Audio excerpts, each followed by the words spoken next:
ആഘോഷങ്ങളുടെ കാര്യത്തിൽ കോഴിക്കോട് ഒട്ടും പിന്നിലല്ല. പുത്തൻ പ്രതീക്ഷകളുമായി 2025-നെ വരവേറ്റിരിക്കുകയാണ് കോഴിക്കോട്. പുതുവത്സരാഘോഷത്തിന്റെ ഭാഗമാകാൻ 10,000-കണക്കിന് ആളുകളാണ് കോഴിക്കോട് ബീച്ചിലും മാനാഞ്ചിറയിലുമായി ഒത്തുചേർന്നത്.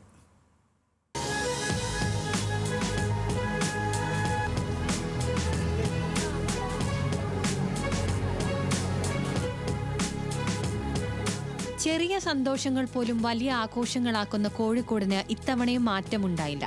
2025-നെ ആഘോഷത്തോടെ വരവേറ്റു കോഴിക്കോട്ടുകാരും.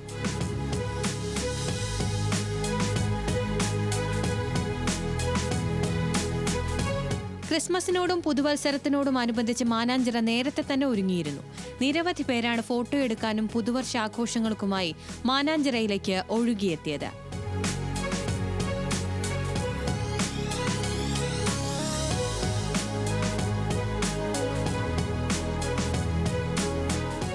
ആഘോഷരാവുകളെല്ലാം പൂരക്കണക്കെ ആളുകളെത്തുന്ന കോഴിക്കോട് ബീച്ചിൽ പുത്തൻ പ്രതീക്ഷകളുമായി യുവാക്കൾ ഒത്തുചേർന്നു. ആടിയും പാടിയും ആഘോഷം. ഈ 2025 വരാൻ പോവാണല്ലോ, എന്തൊക്കെ പ്രതീക്ഷകളാ ഉള്ളേ? പല പ്രതീക്ഷകളുണ്ട്. നല്ലത് വരട്ടെ എന്നുള്ളൊരൊറ്റ പ്രതീക്ഷ. കുറെ കറങ്ങണം, കുറെ വെൽസണം, ആൾക്കാർ അങ്ങോട്ടും ഇങ്ങോട്ടോ കുറച്ച് ചാടി കളിക്കണം കുറച്ച് കഴിഞ്ഞിട്ട്. അതാണ് മെയിനായിട്ട്. രാത്രി 10 മണിക്ക് അടയ്ക്കുന്ന എല്ലാ മീൻസ് പ്രോഗ്രാംസൊക്കെ 1 മണിയിലേക്കും 2 മണിയിലേക്കൊക്കെ മാറ്റി വെച്ചിട്ടുണ്ട്. അതന്നെ ഏറ്റവും വലിയ സന്തോഷം. എല്ലാത്തിലും ഒരുപാട് മാറ്റങ്ങൾ വരട്ടെ എന്നുള്ളതാണ്. ഇല്ല, അങ്ങനെ പ്രത്യേകിച്ച് അങ്ങനെ ഒന്നും പ്രെഡിക്റ്റ് ചെയ്യുന്നില്ല. കാരണം അല്ലാണ്ട് വരുമ്പോൾ പിന്നെ പെട്ടെന്ന് നമ്മൾ ഡൗൺ ആയി പോകുമല്ലോ. അപ്പോൾ അതുകൊണ്ട് അങ്ങനെ ഒന്നും പ്രെഡിക്റ്റ് ചെയ്യുന്നില്ല.